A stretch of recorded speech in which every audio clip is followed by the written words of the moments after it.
Accepte la vie telle qu'elle est. La situation de la vie est ainsi. Elle dépite les plaisirs, est pleine de responsabilités, cause la maussaderie des visages, comprend beaucoup de pollution, est mélangée d'impuretés et formée de contrariétés. Et toi, tu en es affligé. Et tu ne trouveras pas un enfant, une épouse, un ami, un noble, un appartement ou encore une fonction qui ne contienne de l'affliction ou possédant souvent ce qui est nuisible. Éteins donc le feu de son mal par le froid de son bien pour être sauvé, tête pour tête, et les blessures par compensation.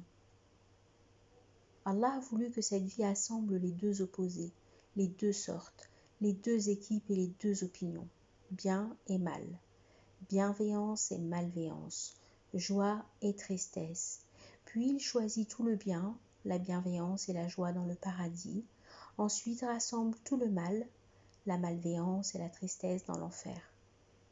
Et dans le hadith, il y a « la vie est maudite et tout ce qu'elle contient est maudit, hormis l'évocation d'Allah et ce qui s'y assimile, et celui qui est savant ou élève. » Vis ton actualité, ne te laisse pas errer dans l'imagination et envole-toi dans le ciel de l'idéalisme.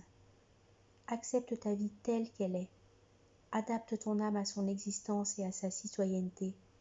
Tu n'y trouveras certainement pas un ami intime, comme tu ne pourras pas y parfaire une quelconque œuvre parce que l'élite, la perfection et l'achèvement ne sont pas de son ressort ni de ses qualités. Tu ne pourras jamais avoir une épouse parfaite. Dans le hadith, il y a « un croyant ne doit pas haïr une croyante. S'il déteste un de ses traits de caractère, il sera satisfait d'un autre. » Il faut nous entendre, nous rapprocher, pardonner, absoudre, nous contenter du possible et abandonner ce qui est difficile, faire parfois semblant de n'avoir rien vu, réparer les fautes et ignorer certaines choses.